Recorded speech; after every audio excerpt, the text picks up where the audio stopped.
And there is the other side of the Smallwood-Tharp rivalry. Jacoby Tharp will go in this second heat. He is the defending champion. He has won 3 consecutive NCAA hurdle titles when you count indoors as well, and 4 times he is a conference champion.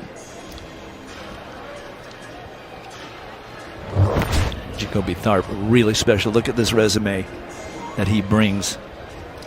Just a junior for Leroy Burrell, and a great rivalry between he and Smallwood. He just watched Smallwood drop a 13:02 right in front of him. His personal best, Tharp's, is 13:01. Well, if Jacoby does anything, it's answer the call, step up.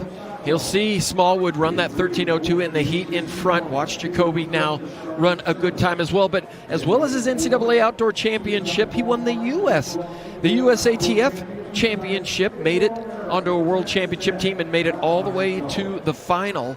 But he was the first collegiate to win the senior title since Greg Foster did it clear back in 1978. It's here, but Jacoby Tharp has turned away all competitors this season and most of last on the Bowerman watch list. He knows to win that award, he needs to be perfect. Just a reminder, Trey Cunningham has the fastest time in the world this year at 12:98. The former Florida State standout, having a great early outdoor season.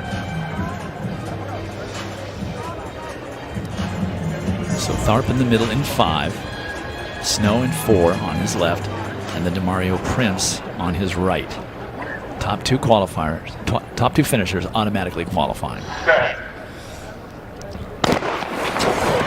Good start from Tharp, but a great start from Jerome Campbell at Arkansas. Now here comes Tharp asserting himself, his dominance. He just made an amazing move between hurdle 3 and 4, and he was going for that time. Look at this. If it's not windy, it's a world record. 12:75 with 1 meter per second of wind.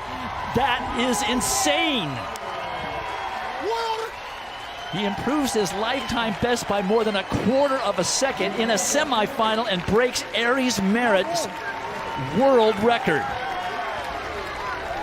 Well, that is going to be a shot heard around the world, and he said coming into these championships that he thought he could jump.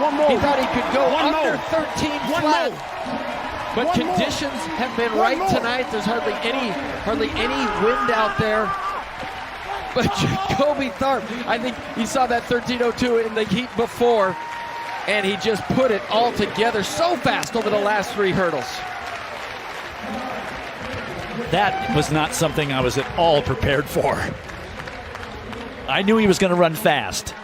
Well, let's take a look at the race. And Jacoby Tharp, he just didn't want to make any mistakes at the beginning, so you can see he was a little conservative to that first hurdle. Ran with everybody for the first 4 hurdles, but look how he pulls away from everybody here. This is a fantastic hurdle group who ran fantastic times, but Tharp just runs away from him over the last 3 hurdles. And when I look back on the world records that I certainly have seen, and that's Aries Merritt and guys like Roger Kingdom, they've really charged hurdle 10 and then just run off that last hurdle. And he could have backed off. He could have eased off and certainly got through, but he knew he had a good one going, and he runs away. He runs himself into a new world record. How do you come back and run a final after that? Hey, it doesn't make him the champion. It just makes him the world record holder, right? It just makes him an automatic qualifier. Well, that is one of the more exciting things I've ever witnessed. And totally unexpected. Not that he wasn't capable, we know that. But to just have it happen here, and he is downstairs with our John Anderson. I cannot wait for this.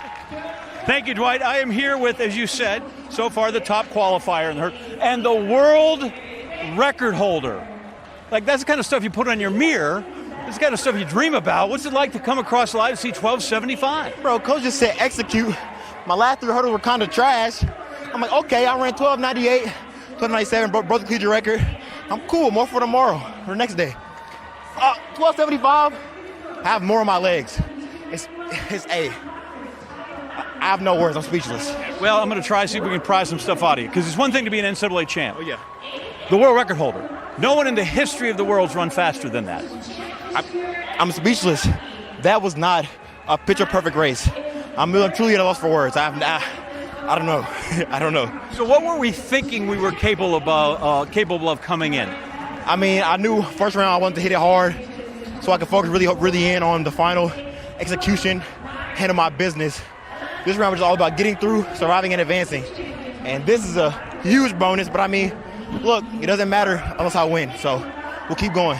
Well, it does matter if you win, absolutely, but that's also going to be in the books for a long time now. Congratulations. Yes, sir. Yes, sir. Dwight, the last time someone broke a world record at the NCAA Championships was 50 years ago in Philadelphia, and that man's name was Dwight Stones. And now we have a new one, Jacoby Tharp, 1275. And I said it would never happen, and he just proved me wrong. But it took him 50 years to prove me wrong. But he has the right attitude. He still has a final that he has to run on Friday.